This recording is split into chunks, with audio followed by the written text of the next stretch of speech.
Hello, YouTube land. This is Brenton Sawn coming to you from Lexington, Kentucky, the Bluegrass State. Today we have John coming back.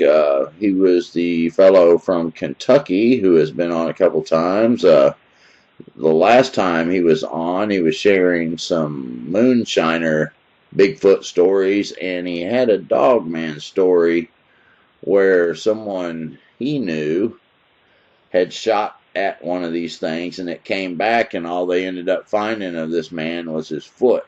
So he has update information on that. I guess it's been maybe 6 months, 8 months or so since that happened. Maybe more, I'm not sure. But we're going to get to hear some more and some other stories he's collected from up in his area in Kentucky here. So let's just talk with John. Hello, John. Hello, Brenton. I know that you kind of wasn't feeling there good for a few days, and but we finally got together, and I'm kind of excited to hear what you got. Now, if you would give kind of a brief update on the Dogman story that you're going to be updating, so that in case someone hasn't heard it, they can kind of know what the story is. Okay, back about 3-4 months ago, I can't really remember. I was up at my uncle's in Lee County, Kentucky, and we had a gentleman stop by and tell us that he just wasn't feeling safe and that he'd shot at something, and he described it as a upright, basically werewolf is what he said to me. And later that night, we got a call from him and said, I can't remember the exact words to it, but I think it was something to the effect of it's gonna kill me. And then we heard a roar, and so we went out there, and police was out there. And long story short, they pretty much just found his foot, and that was it. Yeah, that's a wild story, man. My goodness. And yeah, and you there's a little bit more details.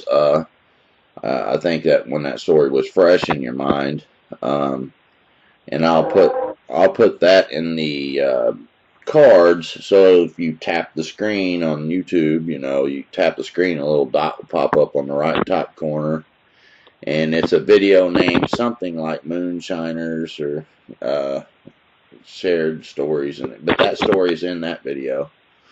You got some type of clicking around kind of something going on your audio there.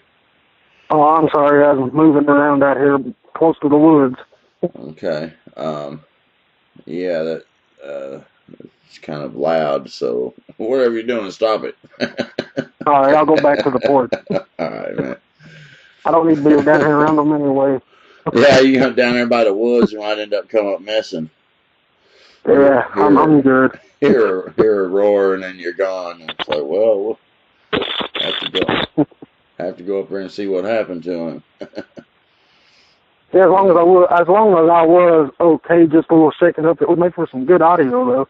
Yeah, yeah. All right. All right, is that better? I'm back on the porch. Yeah. Something was hitting near the mic or something, and it was causing pretty bad. That was I use headphones when I'm outside because it drowns out all the other noise where I can actually hear better. And that was my mic on my headphones flapping against my shirt. Oh, okay. Yeah. Yeah, that was what it was. All right. Well, I guess tell us what you have heard, and what try to speak into the phone best you can, speak up, and update us on this case here. Okay, well, 2 weeks ago or 3 weeks ago, it wasn't that long ago, my uncle called me and said, hey, you need to come back up. And I'm like, wow, what's going on? Is everybody okay? Because anytime somebody calls you and says you need to come back up, your first thought is something's going on. And he said, oh, yeah, he said, everything's fine. He told me the sheriff that had handled the case had just retired, and he was wanting to talk about it. So I went back up.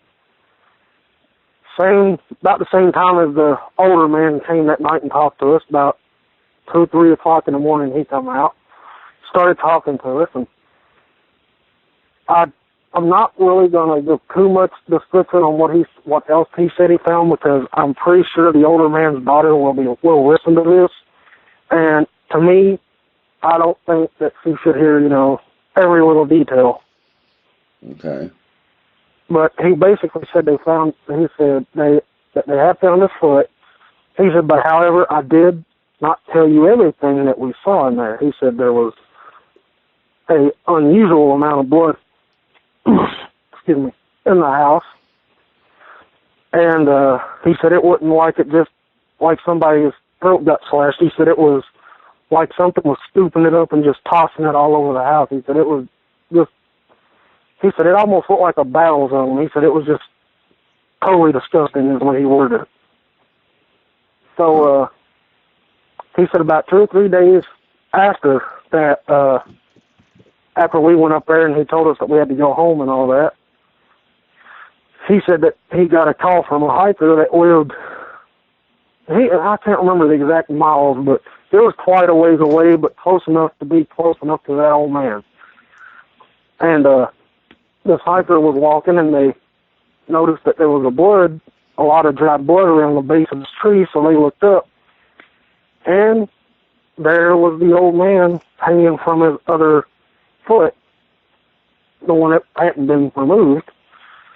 So the police got called, and the sheriff told me, he said it was amazing. He said I've seen bears drag kills up in trees to keep other animals from getting it. I've seen hunters do that kind of thing. He said, but number one, no bear or hunter is going to drag, because we know how much this man weighed. He weighed 295 pounds total. He said there is no way a hunter, a serial killer, or anything, or a bear would drag that much weight up a 13 to 14 foot high tree. He said he was so high in the air that we actually had to call the fire department in and managed to get the fire truck to the tree to use the extending arm thing with the basket on it to even reach the man. He said it just wasn't possible for a human or a bear to do that. So he said we got him down, and he said, of course, the verdict is still a bear did it.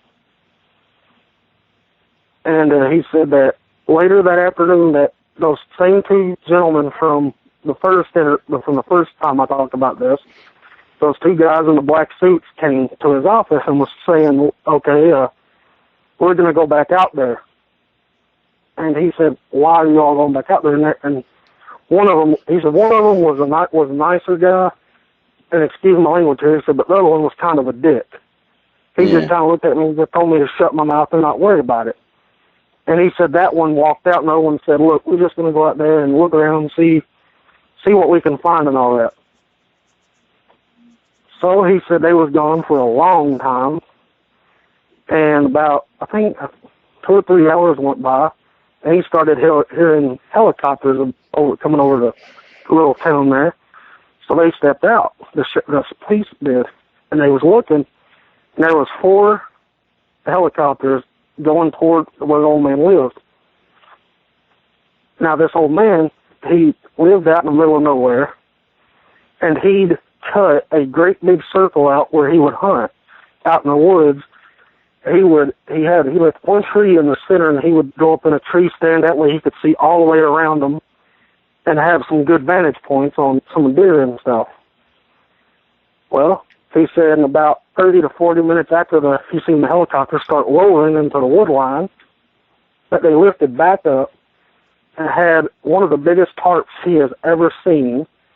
Each helicopter was hooked to the side of it, and they were flying as close as they could together, and they just went off back over the city. And he said in a few minutes, here come their SUV back out of the woods, and they just kept on going.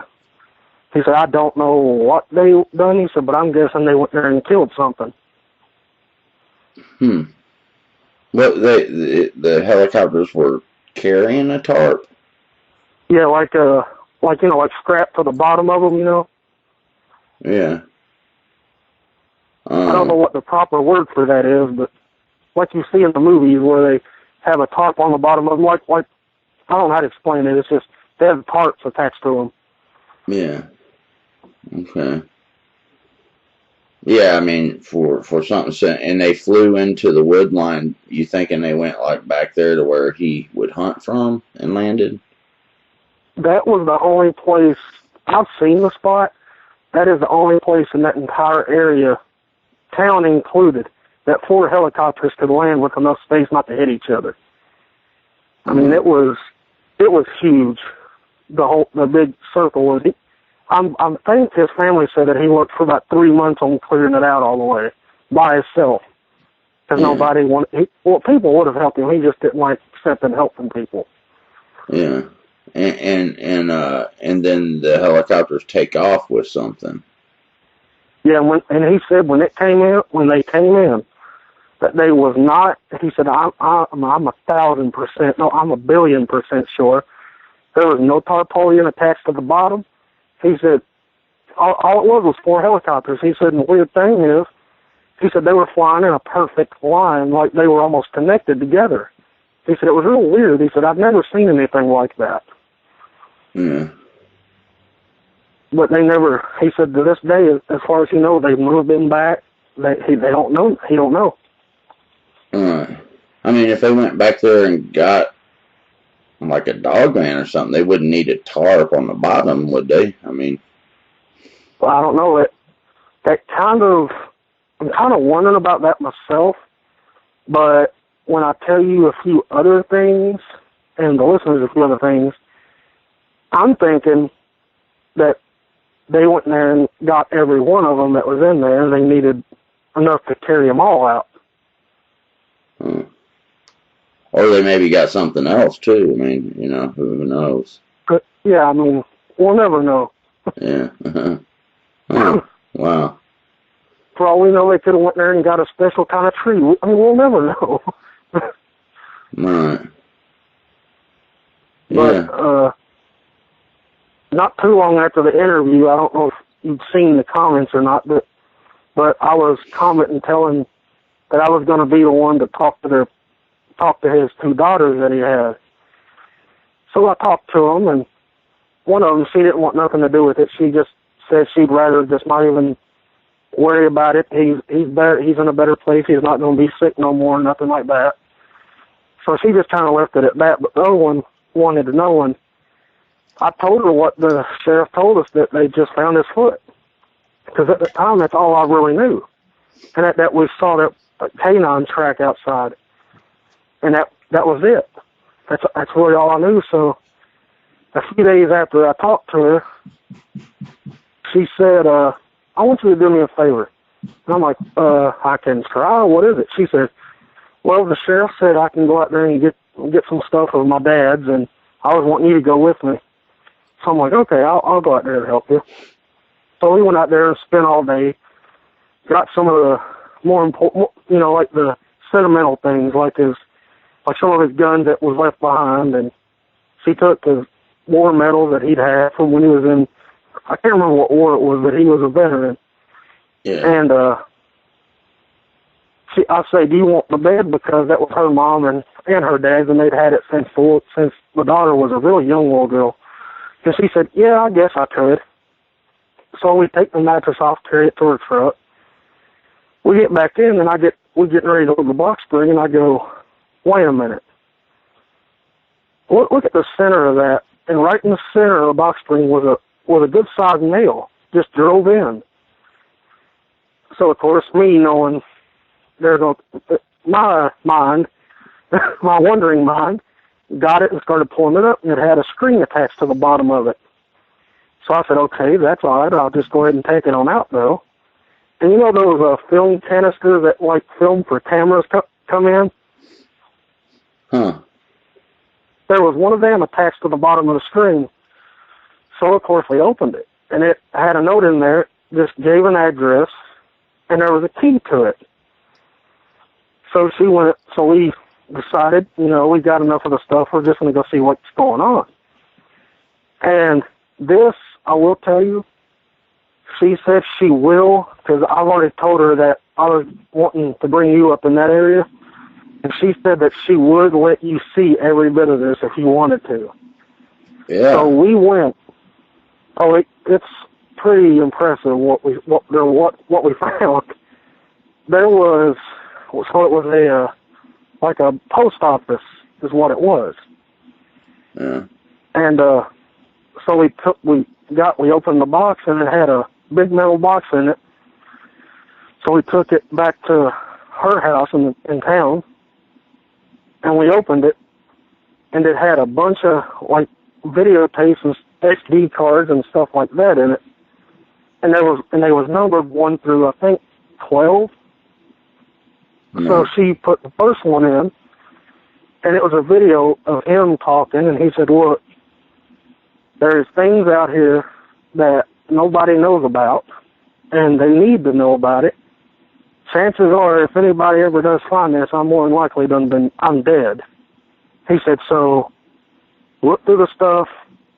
It's real stuff." He said, "I have security cameras all over my property." He said, "This is every bit video and pictures of everything around the area."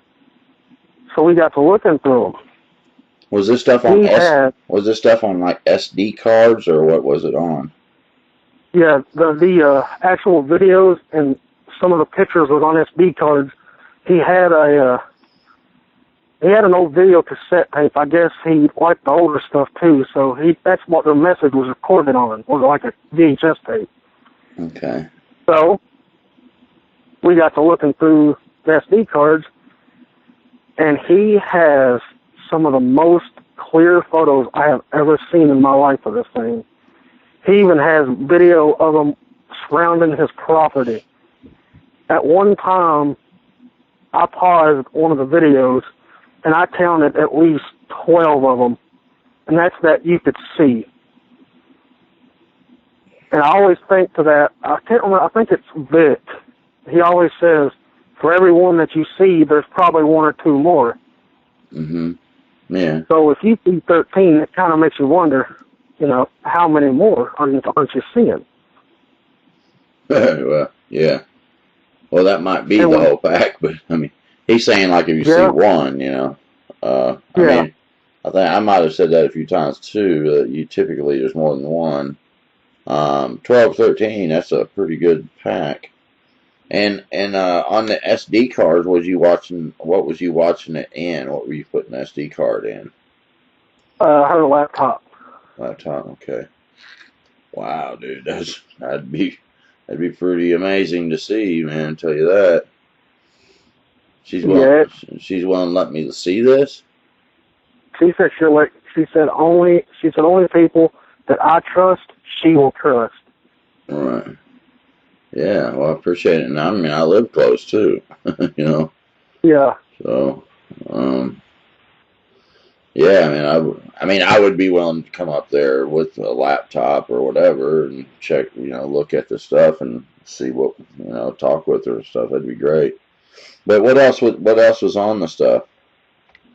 There was pictures and videos of the Dogman, and then in one video, he had a camera like right outside his door, and in one video, all of them, there was, I think, again, 12 this time, against a tree line, and there was one standing right up beside his door, and it had its nose pressed up to it like it was sniffing or something. I mean, it was a still picture, so we don't know what it was doing in that, and then the very next picture, it was gone. Huh. So this was mostly all just his security camera stuff then? Yeah. Huh. Wow. And also in that video where he was explaining that he was probably most likely dead, he did say that the reason he got the cameras is so if something did happen to him and it was related to this thing, so everybody would know what really happened to him. Yeah. Yeah, I mean, that's probably a good idea if something like that's going on. So, whenever something did happen to him, he had said that, I think, he had shot one, right, before, and he thought it was going to come back. Twice in the chest. Yeah, and he was saying that he thinks it was going to come back after him. Yeah. He said he thought it would. He said, honestly, if I was a man, which I am, he said, and I got shot at by someone, I would go after that person for trying to end my life. He said, so I can only imagine that this thing would probably do the same thing. Which, I mean, that does make sense. Yeah. I mean, if I went on someone else's property and got shot, it wouldn't be the same as if they came to mine and shot me. Yeah. But yeah. I mean, I've heard of other stories like this where there was a lot of them around, kind of thing, and you know, so I mean, that would be terrifying for sure. Even that Lockett Ranch story was kind of like that, you know. So, oh yeah, I remember that one. Yeah. Once you start shooting at them, well, I mean, typically, I think that in that particular story, is their habitat was being threatened. But there had been problems before too, and they supposedly had Native Americans went and stole some Bigfoot bones and brought them down and tried to lure them into a battle with these things, and because I don't think they wanted to fight them, you know. But I mean, that's an interesting story for sure. That's kind of what this reminds me of. As kind of a siege, you know. So, yeah, it does. So in the pic, what other stuff did you see in the pictures? Just Well, there was one video. He told us about him shooting one of them, and in one of the SD cards, it does show him sitting on his front porch, and it shows his gun laying beside of him, and it shows him drinking his coffee just like he said. And at one point, he sets the coffee down, picks up the gun, stands up, and shoots twice out into the woods. So I'm thinking that that's where he actually shot it. Okay. So you're thinking that is the time that he shot it and thought they were coming back. Yeah. Could you see anything in the frame of the picture, or was it off kind of in front of him where the camera angle was not really covering the woods? It was off in front of him where it wouldn't cover him. He's the kind of guy that wouldn't shoot just wildly like that. If he shot, he was trying to kill something for sure. Yeah.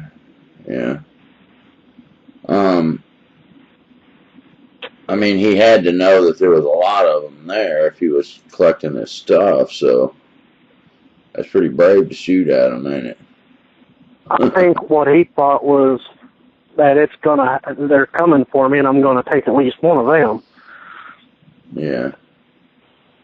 Do you think that this kind of all of a sudden happened, or it was an ongoing for a long time thing? Well, he told us back months ago, and we didn't really think nothing of it. I mean, I'm surprised I didn't as much of the YouTube stuff I watch.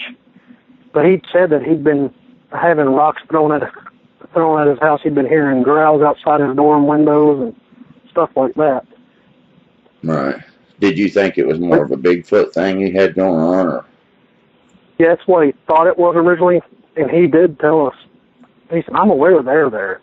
He said, they don't bother me, though. He said, usually if I'm sitting outside, he said, one of them will come out and look at me like, what are you doing? And that's it. He said, it just walks off. He said, the closest I ever got to one is I walked up on one time that was eating a dead deer, and he said, I very calmly backed away and held my gun out where I wasn't doing nothing dangerous gesture toward it. He said, so I backed up slowly, and it just kind of went off the other direction.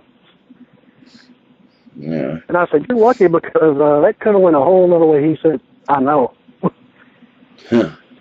Wow.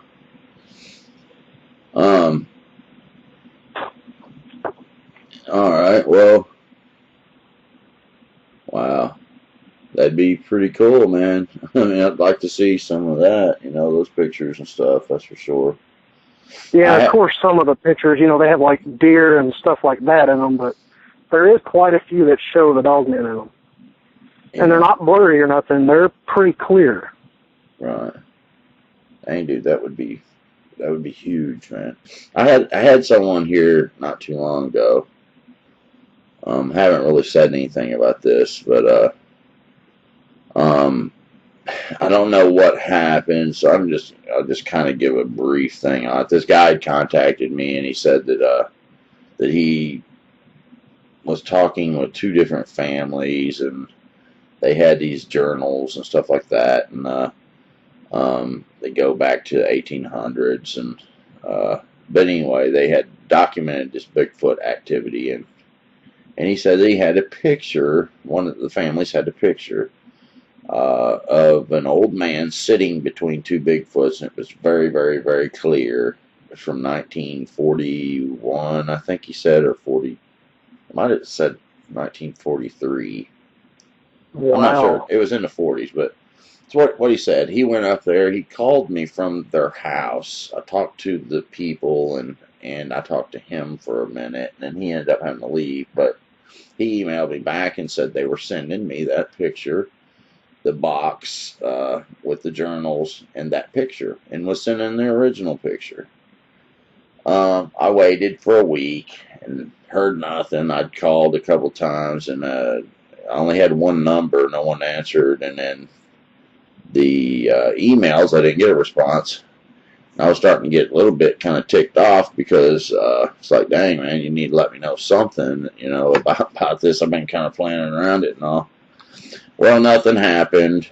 And then that next Monday, it was supposed to be there Friday. He said, okay, they already sent the box, and it's supposed to be there Friday. I'll call, and they're supposed to call and stuff like that. No one called. Here, always Friday came, it didn't happen. Saturday didn't happen.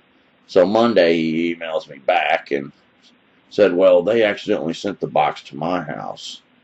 And he was kind of acted like he was mad about it. And I'm thinking, okay, fine, He said, I'll mail it immediately. So I ended up waiting another week, and that didn't show up again.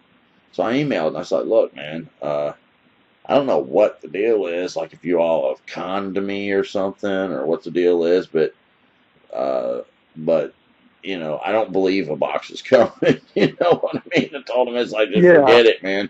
I mean, they had me excited, man, because I thought that, wow, this is going to be a picture, and he said that these two other people had screwed him over, and I didn't ever ask about that. But it's two people. I know one of them, and then the other one, I know of. And I was wondering, well, what the heck, was the deal with that? And I don't want to bring no names into it, but anyway, I was all excited, and that was one of the reasons I didn't have much posted in the last couple of weeks. I was waiting on that. It was hard to focus on something else when you thought that's coming, you know what I mean? So. Oh yeah, every day you open your door excited as you can be, then it's not there. You're like, oh. Yeah, I know, man. I was waiting, and it's like, man, it sucks. I was waiting for the UPS, dude. I was watching, waiting, but I just don't understand why they would have. I mean, it was such an elaborate thing. What did they get out of it? You know what I mean? Because I mean, it didn't really hurt me in any way, other than I was kind of wanting to get the package and make the stories out of the journal. Heck, the journal would have been cool, it's what they were telling me. They even said I could come to the place and all that, but I really don't know what happened. I don't know if it was a con, or supposedly the guy's wife is really sick, but you can email a dude, what I'm saying, say, hey, I didn't get that in the mail yet, or whatever. But I sent him email, and I said, look, you kind of screwed me over, and so I might have ticked him off. But at this point, if he gets ticked at me, then whatever, I'm not gonna kiss a butt for a story. And especially when you've been jerked around twice over it. Yeah, I was jerked around twice, and I went and even spent some money and did some pre-production and stuff that I didn't really have to do. But anyway, to say it's in the mail and stuff like that, that was kind of like, wow, it's in the mail, so it's already on the way. It's a for sure thing now. And but anyway, I don't know why I And digressed to all that. Um, I can understand if it was sent out when they claimed, and it maybe not getting there when it should, like 1 or 2 days. I can understand a slight delay, because sometimes the whoever's bringing it has a little. There may be a bad weather in there. So I can understand that, yeah, But yeah. 2 weeks, that's no. Yeah, and then to not tell me nothing, not the Yeah, that's family, who I talked to, one of the guys from the family. He told me some stuff, about the Bigfoot on the property. He said that they put a box of food out every day because if they don't, they'll take the sheep and stuff like that. But he said they'll put the box out, and he said a Bigfoot will crawl out to the box from the wood line, and another one will crawl out behind it, and even another one kind of in behind that one. And then this is what he said. He said that they would take and they'll relay the food back to the one behind them until they unload that box, and then they crawl back into the woods. And I thought, wow. that would be pretty cool. I know, man. So I was real stoked about it, man. I was like, dude, I'll come up there for real, bring a camera, but I was really excited to see the picture, but I don't know if it's all was nothing. I don't know if it's a fake deal they conned me, or if it's true and they changed their mind, or I mean, I don't know. So nobody would tell Yeah. me anything, and I mean, if they changed their mind, they could at least say, "Hey, look, we've been screwed over before. Please try and understand that we're just not comfortable with doing it. Maybe somewhere down the road, possibly." Yeah. They could have said that. Yeah, something, instead of leaving me just hanging.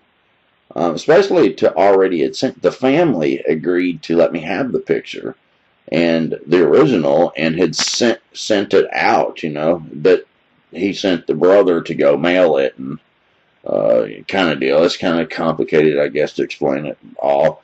And then, so the guy who was turned me on to the families, he said the package came to his house. The brother accidentally mailed it there. I don't know. We'll see.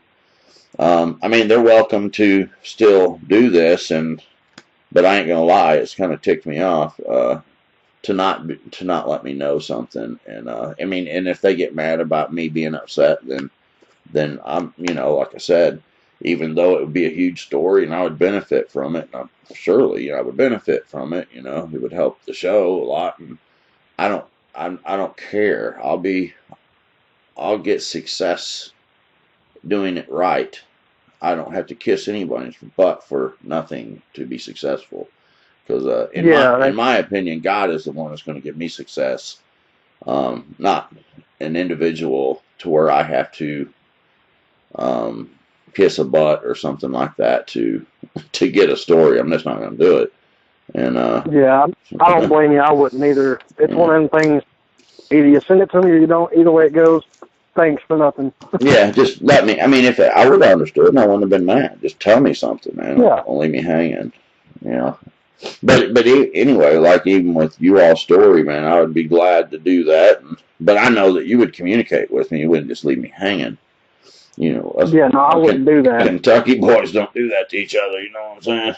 No, the only way I wouldn't answer right away is, number one, if I'm in bed or helping my mom. That would be it. Yeah, but I would answer you. I wouldn't wait for months at a time or whatever like that. Right. That's no. Make me say it's in the mail and then make me wait another week. Wondering, looking at the mailbox all day, every day. Yeah. Yeah, it's just that's kind of dirty.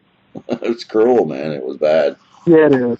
And it really screwed me over too, dude, because I didn't produce much.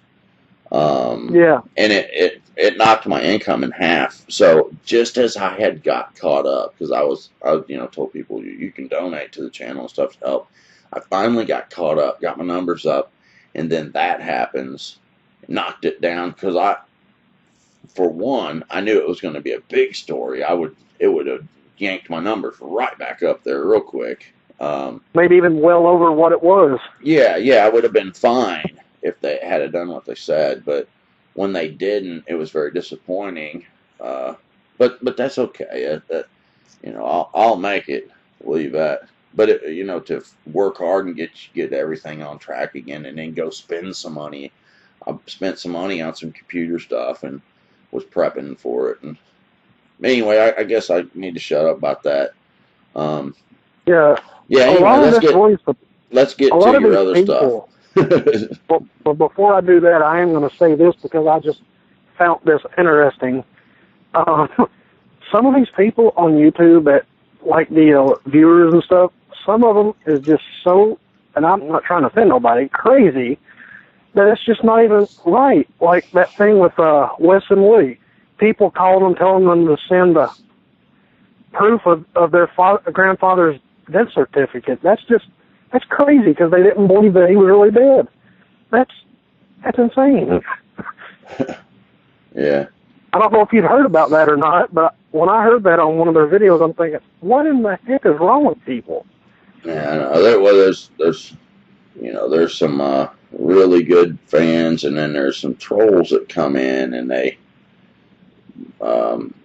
make it really hard. The whole cryptid community thing is a tough one to navigate through because there are some very mean and cruel people, and they're not nice at all. It's like I don't understand why they watch it when they hate it every time. It's like, why do you keep coming back? Well, let's move on to your other stories, because I don't want to bore people with all our superfluous conversations here. But, it's always good to mix it up a little bit here and there, though. Yeah. There's some people that love to hear the other extra stuff, but I'm sure there'll be a complaint. That's all right. If I'm into a show, I don't care what they're talking about. I'll listen to them. Right. Yeah, me too. I do too. They're kind of like friends after you listen to them a lot. But anyway, what's some of the other stories you got going on there? All right. Well, the SD card with the Dogman stuff on it, that wraps up all that I know right now, really. I mean, it's not much information, but the little bit that there is just so amazing that there don't need to be a lot of it to right. Just be impressive. Yeah. Yeah. Well, we'll talk about that on the side some, because I definitely would.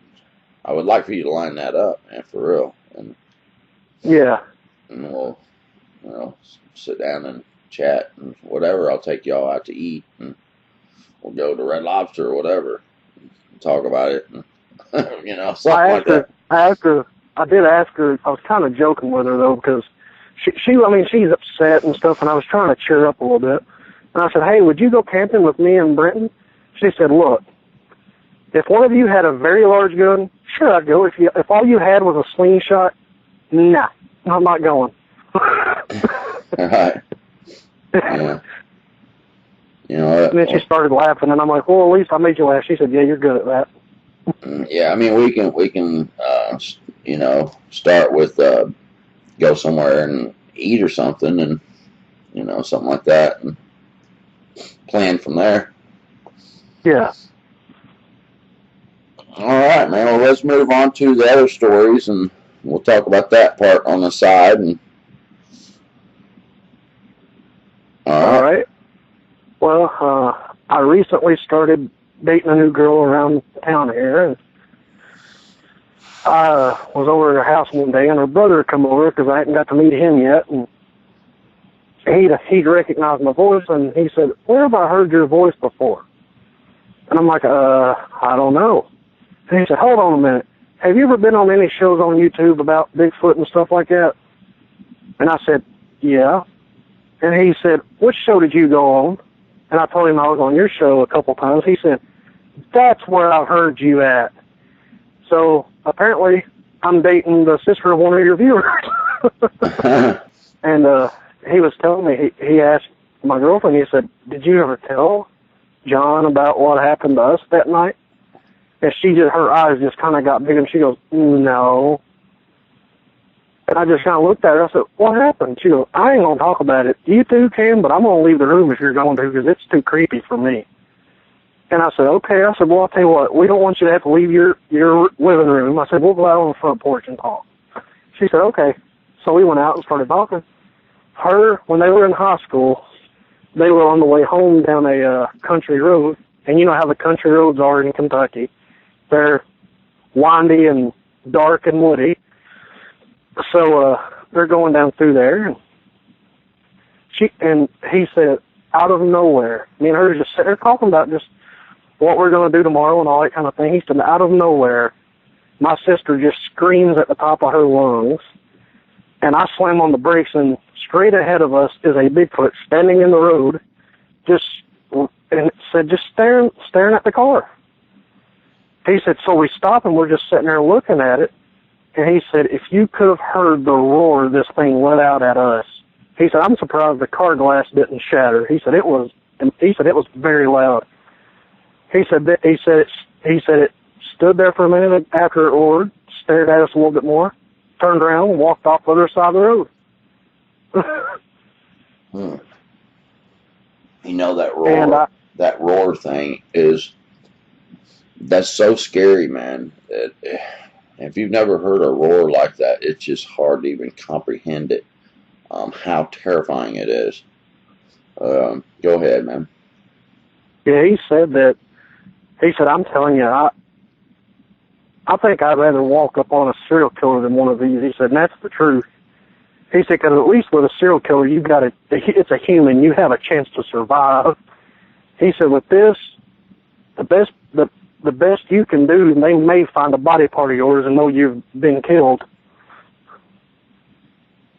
But he said and I know she won't, because I've tried to ask her and she won't talk about it, and that was 8 years ago, and she still won't talk about it. Yeah, she just don't want nothing to do with it. Yeah. Well, sometimes that's the way it is, people. Yeah. You don't want to stir it up in their mind. Yeah, I can understand it. Yeah. Later on in life, she might talk about it, but you just ain't ready yet. All right. Yeah. Any more? Yeah. There is one more. He went out, and this is a Dogman, and it's got both in it, Dogman and Bigfoot. Him, meaning my girlfriend's brother, and a few of his friends went out hunting one day. And they were out hunting, and they were in different tree stands through the forest. And my girlfriend's brother said, I'm telling you, it was so quiet. There wasn't a bird, there wasn't a cricket, there was nothing making any kind of noise. He said, you could have took a pine cone, broke a little piece off, dropped it on the ground below, and heard it. He said, that's how quiet it was.